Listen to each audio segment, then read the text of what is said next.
사랑하는 성도 여러분, 성경 묵상 시간입니다. 오늘은 사무엘하 9장에서 11장까지를 읽으며 기도문으로 시편 110편을 함께 읽게 됩니다.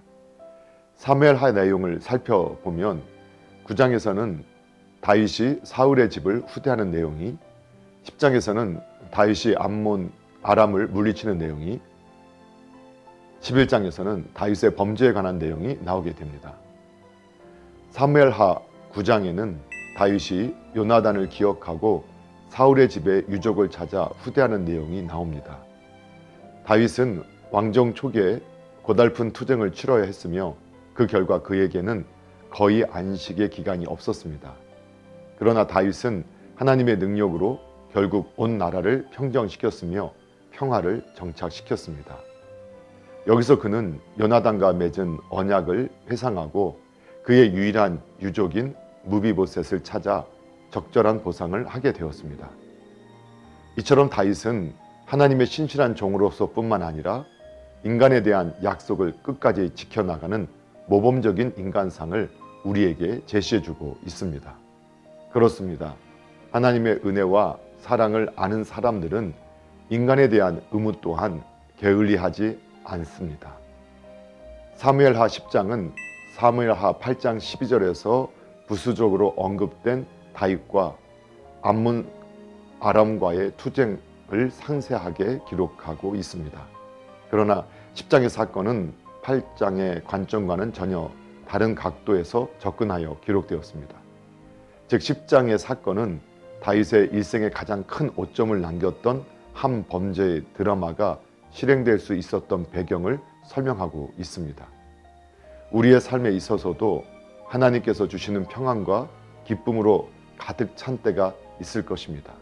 그러나 그런 기쁨 뒤에 도사르고 있는 사단의 관계를 바라볼 수 있는 영안을 소유하지 못한다면 그 기쁨은 순간적일 수밖에 없게 됩니다. 사무엘하 11장에는 다윗이 밧세바와 간음하고 우리아를 죽게 만드는 내용이 나옵니다. 11장에서 20장까지에는 정치, 윤리, 그리고 가정 관계에서 다윗의 갈등이 묘사되어 있으며 반복적으로 죄의 불가피한 그리고 무서운 결과가 제시되어 있습니다. 특히 11장에는 다윗이 하나님의 마음에 합한 사람으로서 하나님과 고상한 영적 교제를 가졌던 선한 인물임에도 불구하고 가장 깊은 죄악, 간음과 살인, 도둑질, 거짓, 탐심의 자리로 떨어진 사건이 기록되어 있습니다. 이 죄악은 하나님의 뜻과 말씀의 지배하에 있는 사람까지도 죄악의 권세에 관해 심각한 경계를 게을리하지 말아야 한다는 교훈을 주고 있습니다. 그리고 비록 하나님의 마음에 합한 자라 하더라도 범죄할 수 있는 가능성과 그 결과를 적나라하게 밝혀 인간은 오직 하나님의 은혜로만 살아갈 수밖에 없는 연약한 존재임을 깨닫게 합니다. 사랑하는 성도 여러분, 우리는 다윗의 밧세바 사건을 볼 때 당황하게 됩니다.